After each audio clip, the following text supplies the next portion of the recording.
Olá, sejam todos bem-vindos a essa apresentação. Eu sou Maria Gabriele, os demais integrantes do grupo são Domini Scalfone, Gabriele Santos, Isabel Fogassi e Cauã Anthony. Iremos falar sobre as revoltas nativistas. A princípio, o que são essas revoltas nativistas?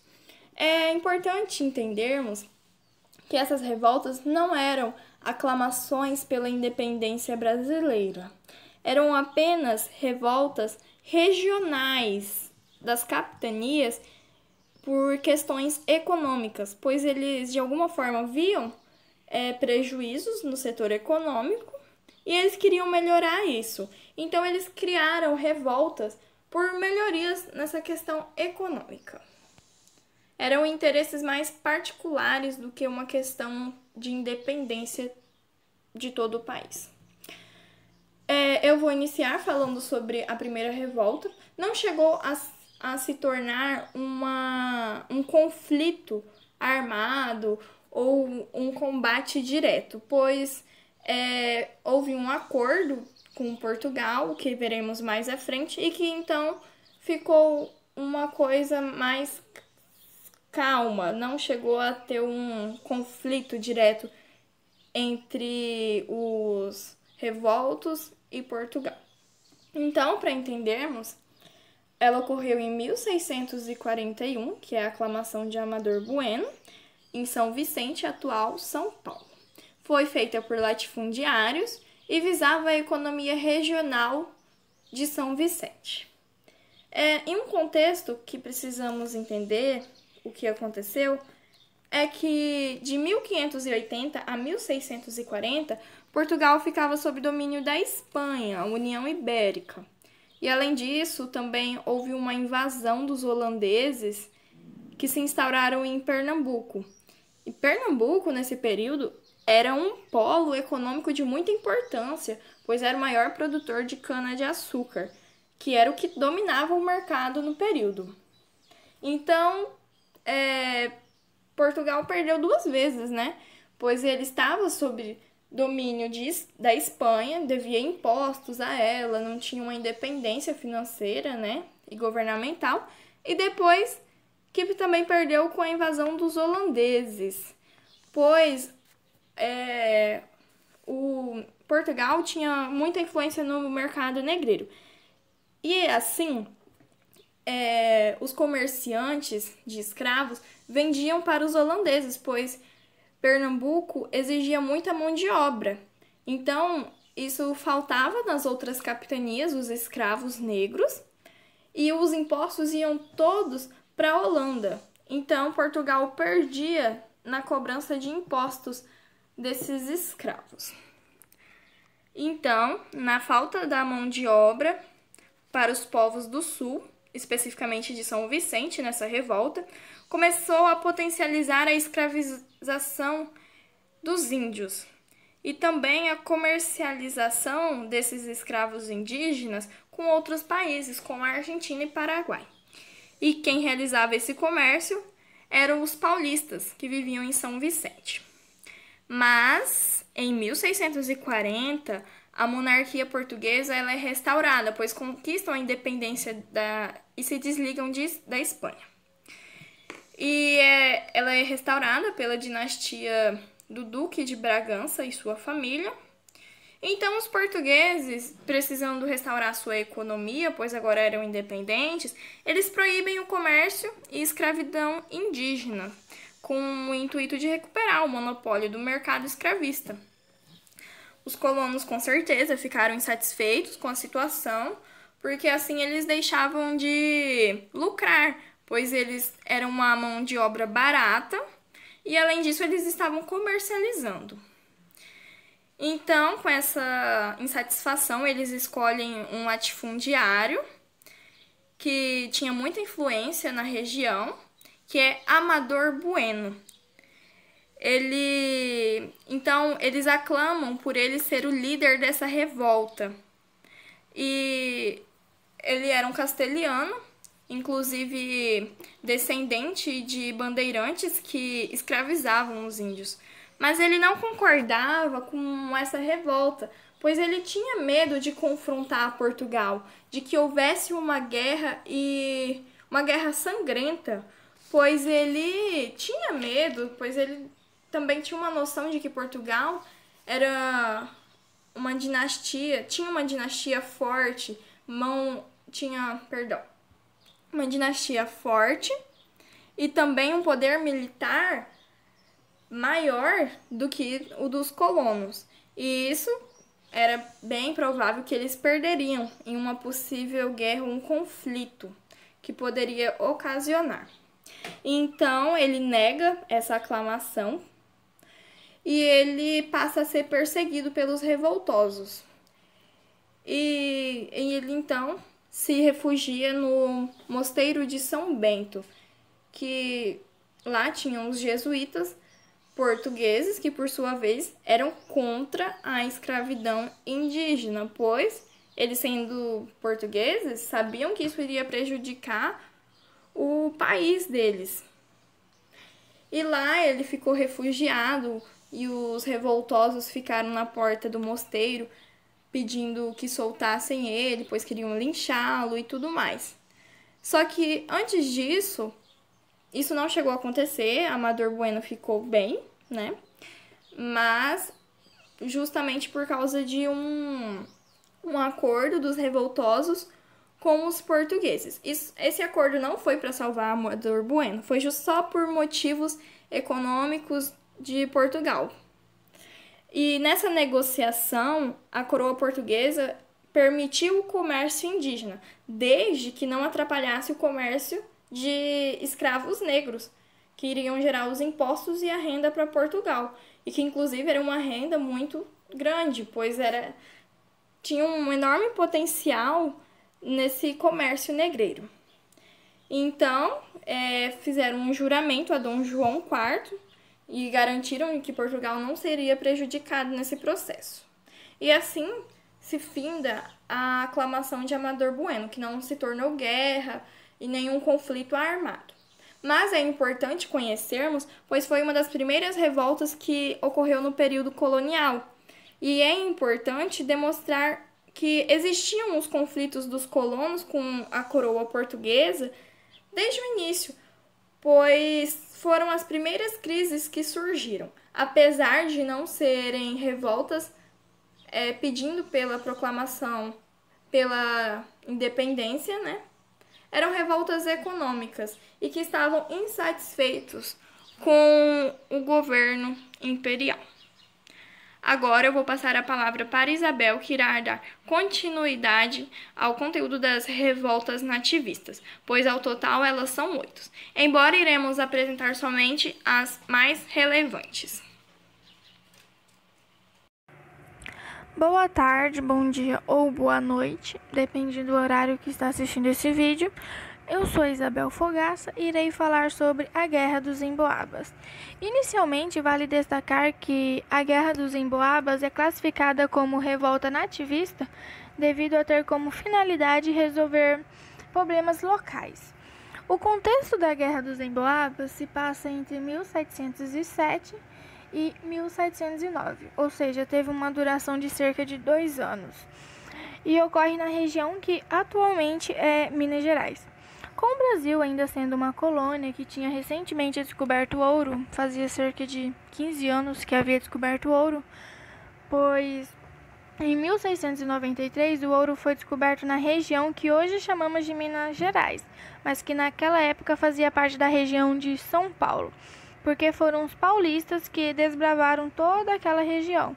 Devido aos paulistas, que também eram chamados de bandeirantes, terem chegado primeiro que os portugueses naquela região que tinha ouro, eles acreditavam que tinham todo o direito exclusivo ao ouro.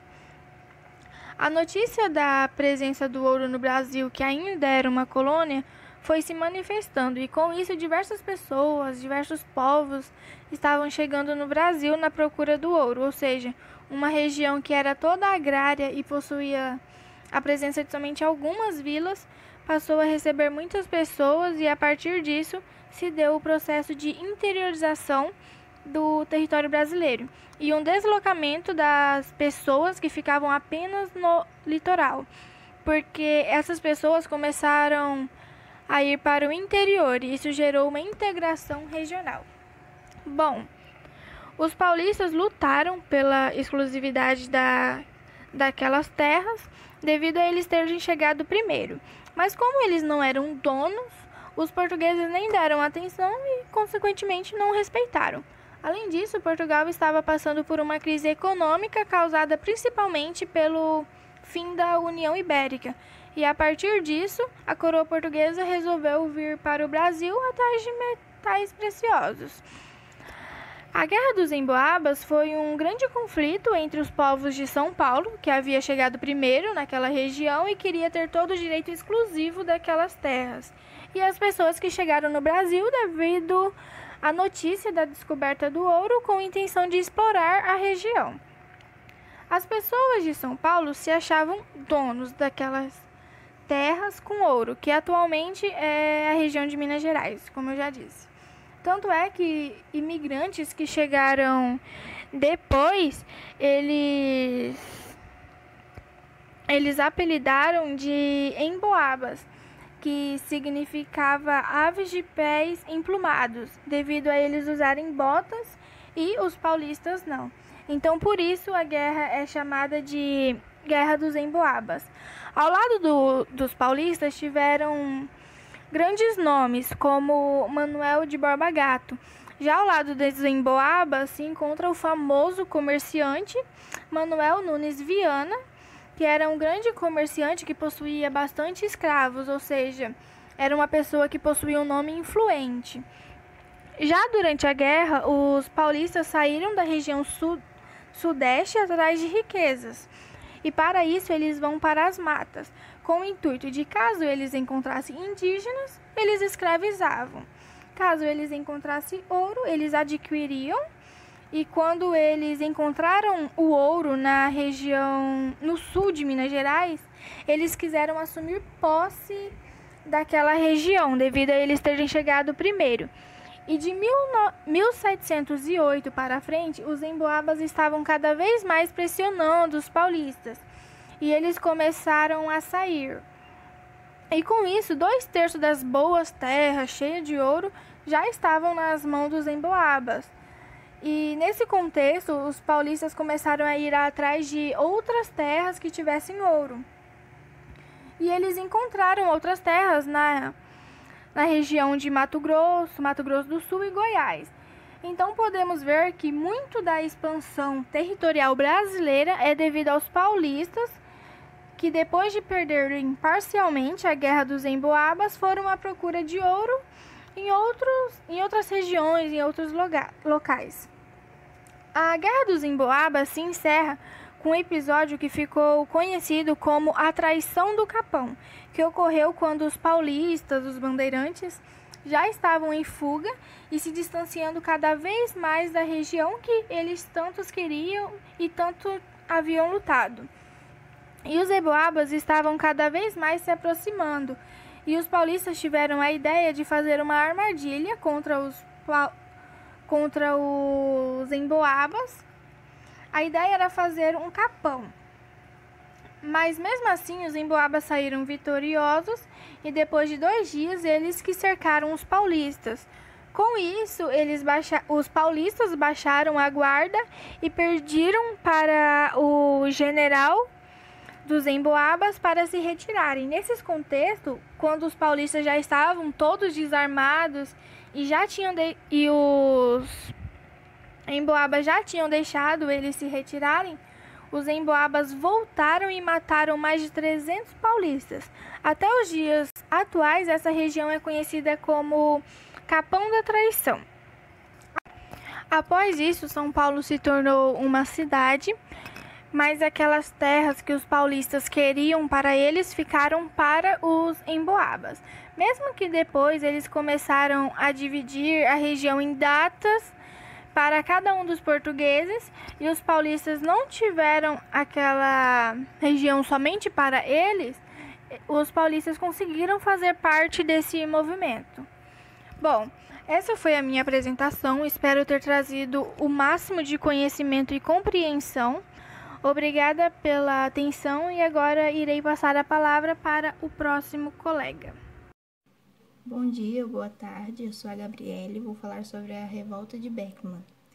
A revolta de Beckman foi uma revolta organizada pelos homens bons de São Luís, por conta das suas insatisfações com medidas tomadas pela coroa, em questão relacionada ao comércio e ao trato dos indígenas. Iniciou em 1684 e foi até 1685, quando uma esquerda portuguesa conseguiu restabelecer o domínio português sobre a cidade maranhense. A revolta de Beckman aconteceu no Maranhão, estado criado por intermédio dos espanhóis em 1621. A ordem veio do rei que ocupava o trono espanhol e português nos tempos da União Ibérica. No caso, era o rei Filipe II da Espanha, resultando na criação do Estado do Grão-Paraná e Maranhão, com o objetivo de colocar fim às invasões estrangeiras que aconteciam na região. Na década de 1630, a região foi conquistada pelos holandeses, mas depois que eles foram expulsos, a economia local começou a sofrer problemas de abastecimento, pois a economia local era bem simples. A reconquista realizada pelos portugueses fez com que o local passasse a ser chamado de Estado do Maranhão e Grão-Pará. A partir de 1654, essa província incorporava os territórios que iam do Ceará ao estado do Amazonas. O que sustentava a economia local eram as atividades de subsistência, ligadas à agricultura e ao extrativismo. Na agricultura, produzia-se principalmente algodão, mas também existia produções de cacau e tabaco. Por exemplo, alguns poucos se arriscavam na produção do açúcar, no extrativismo, mas eram muito poucos. Essas atividades traziam um retorno financeiro muito pequeno, portanto a economia do Maranhão não era muito desenvolvida. Por isso, os habitantes dessa província não tinham condições de comprar grande número de escravos africanos. De toda forma, a segunda metade do século XVIII presenciou a chegada dos primeiros escravos africanos à região, fruto do desenvolvimento entre colonos e jesuítas. Esses conflitos eram em decorrência da ação dos jesuítas em proteger os nativos da escravidão, que era realizada pelos colonos. Os jesuítas procuravam ter o controle do trato dos nativos, para catequizá-los e explorá-los. O primeiro registro que se tem da entrada dos africanos no Maranhão é de março de 1662, e a partir da década de 1680, essa entrada ficaria sob o encargo da Companhia de Comércio do Maranhão, criada em 1682, principalmente para regularizar e organizar a entrada de escravos africanos na região. Essa companhia tinha como promessa entregar ao menos 500 escravos por ano no Maranhão, mas nunca conseguiu cumprir sua promessa. Essa companhia também tinha como atribuição o monopólio do comércio no Maranhão. Isso foi uma determinação régia, portanto, vinha de uma ordem real. A Companhia de Comércio do Maranhão era a única autorizada a comprar as mercadorias produzidas pelos locais, e ela era responsável por realizar a venda dessas mercadorias adquiridas. Outros itens relacionados ao abastecimento do Maranhão também eram trazidos e vendidos exclusivamente pela companhia. Esse monopólio recebeu o nome de estanco. As razões diretas que explicam o início da revolta de Beckman foi a insatisfação dos habitantes de São Luís com a administração colonial. As causas da insatisfação dos colonos estavam em torno das questões da escravidão dos indígenas e do monopólio comercial realizado pela Companhia do Comércio do Maranhão, principalmente na questão da escravidão dos indígenas. A insatisfação era pelo fato que os membros da Companhia de Jesus, os jesuítas, posicionavam-se contra os colonos, impedindo-os de escravizar os indígenas. A ação dos jesuítas fez com que o regente de Portugal, Dom Pedro, rei de Portugal, a partir de 1683, e conhecido como Dom Pedro II, que não podemos confundir com o Dom Pedro II do Brasil, autorizasse em 1680 uma lei que impedia a escravidão de nativos no estado do Maranhão. Com essa lei, o trato e o controle dos indígenas ficavam exclusivamente nas mãos dos jesuítas. que os mantinha em sua missão, ensinando-lhes a cultura portuguesa e o catolicismo. Isso irritava os colonos, porque os escravos africanos prometidos pela Companhia de Comércio do Maranhão não eram entregues e só havia condições de escravizar os indígenas. Na questão da economia, o estanco prejudicava os interesses comerciais dos colonos. Além disso, havia denúncias de favorecimento de terceiros por parte da Companhia de Comércio do Maranhão.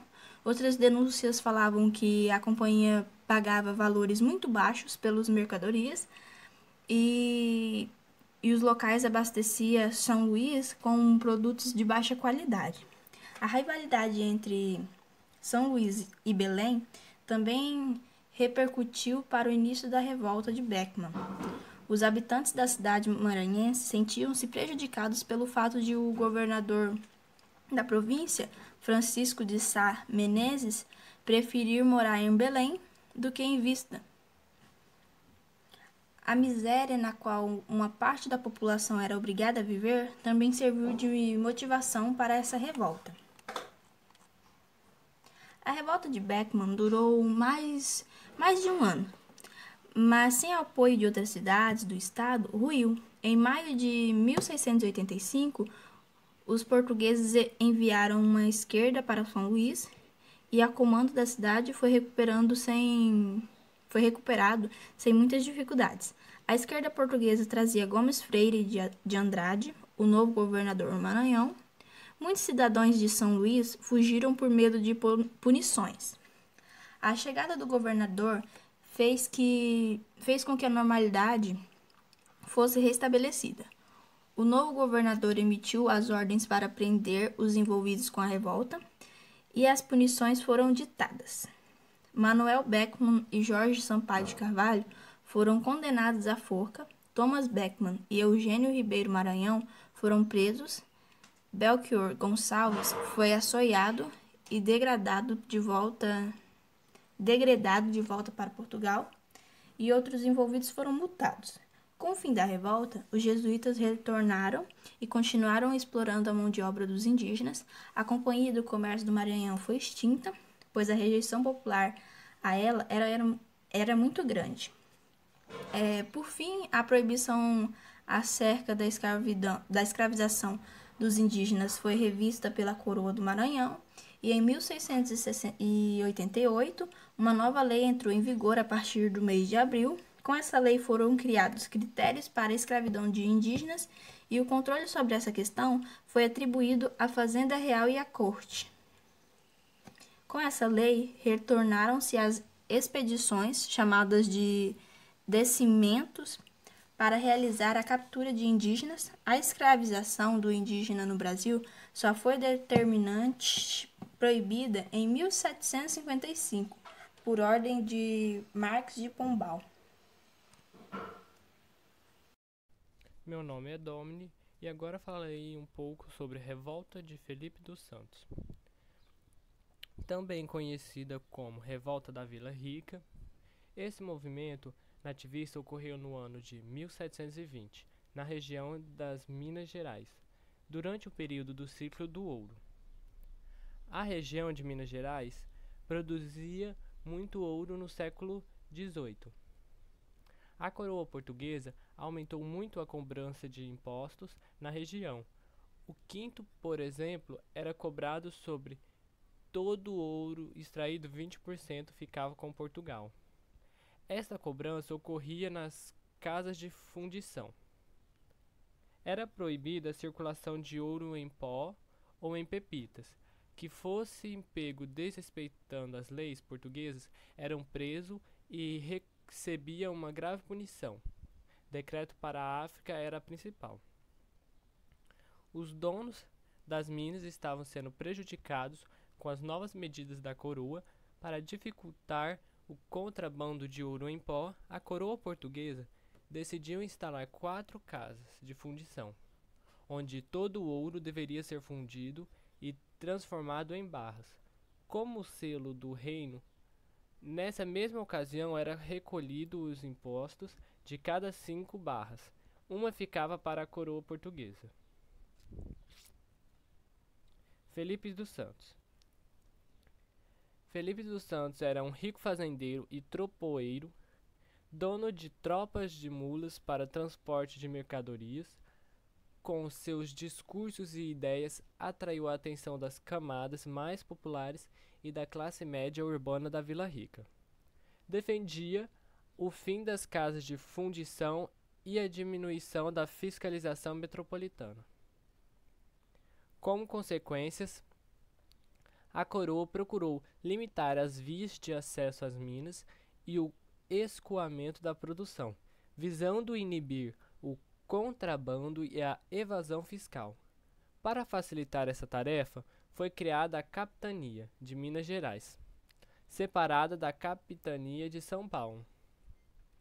Os revoltosos realizaram uma marcha até a sede do governo da Capitania em Mariana, e como o governo Conde de Assumar não tinha como barrar a força dos donos das minas, ele prometeu que as casas de fundição não seriam instaladas e que o comércio local seria livre de impostos. Felipe dos Santos foi morto porque ele e sua tropa demoliram as casas de fundição. E isso foi o meu assunto. Olá, meu nome é Cauã e eu vou falar sobre a revolta dos mascates. A revolta do mascate, primeiramente ela aconteceu em Pernambuco, e mascate era um xingamento, uma gíria usada pelos aristocratas ou fazendeiros nativistas de Olinda. Eles davam esse nome de mascate aos comerciantes portugueses que ao longo do período colonial foram se instalando em Recife, Ou seja, os povos que moravam em Olinda, os fazendeiros que moravam em Olinda, eles deram esse apelido aos comerciantes portugueses que se instalaram em Recife. Inicialmente, um dos motivos que deu início a essa guerra foi porque os fazendeiros, para manter a produção, pegavam um empréstimo com os comerciantes portugueses. Só que, em troca disso, como garantia desse empréstimo, os fazendeiros ofereciam seus lotes ou fazendas como forma de garantir que eles iam pagar. Só que aí que a confusão começa, porque nem todos os fazendeiros conseguiam pagar os juros, que eram obrigados, e com isso eles eram obrigados a entregar suas fazendas aos comerciantes portugueses. E, mediante a isso, alguns fazendeiros se revoltaram e começaram a negar a entregar suas terras. E aí, porque os portugueses eram da gringa, vamos falar assim, já eram da gringa e os fazendeiros já se viam superiores a eles. E Olinda era considerada uma vila. E só quem pode nomear um local de vila é a coroa portuguesa. Já Recife nem vila era ainda. E aí só aumentava cada vez mais a vontade dos fazendeiros de se revoltar, de não querer pagar e nem dar o lote deles. A organização na época, isso era muito bom para os mercadores de vilas. Porém, para a infelicidade dos fazendeiros, em 1710, Recife passa a ser uma vila também, não só Olinda. E com isso passa a ter maior organização e investimentos. E alguns fazendeiros viram-se sem saída e decidiram atacar os comerciantes. E assim foi feito. Os fazendeiros atacaram Recife e, além disso, soltaram todos os presidiários. Só que em 1711, isso virou uma bola de neve, E em 1711, houve a revolta dos mascates, que atiraram fogo nas plantações dos fazendeiros, em Olinda. E um novo governador chamado Félix intimou os fazendeiros e prendeu alguns desses fazendeiros. Entre eles estava um dos líderes do ataque que aconteceu em 1710 a Recife, que era Bernardo Vieira, que foi levado para Portugal. E lá em Portugal, dentro da prisão, esse Bernardo Vieira, como ele era acostumado com o clima de Pernambuco, que é um pouco quente, vamos dizer assim, ele foi acender uma fogueira, porque lá onde ele estava era frio. Só que a fogueira começou a fumaçar muito e ele estava num lugar fechado e morreu por asfixia.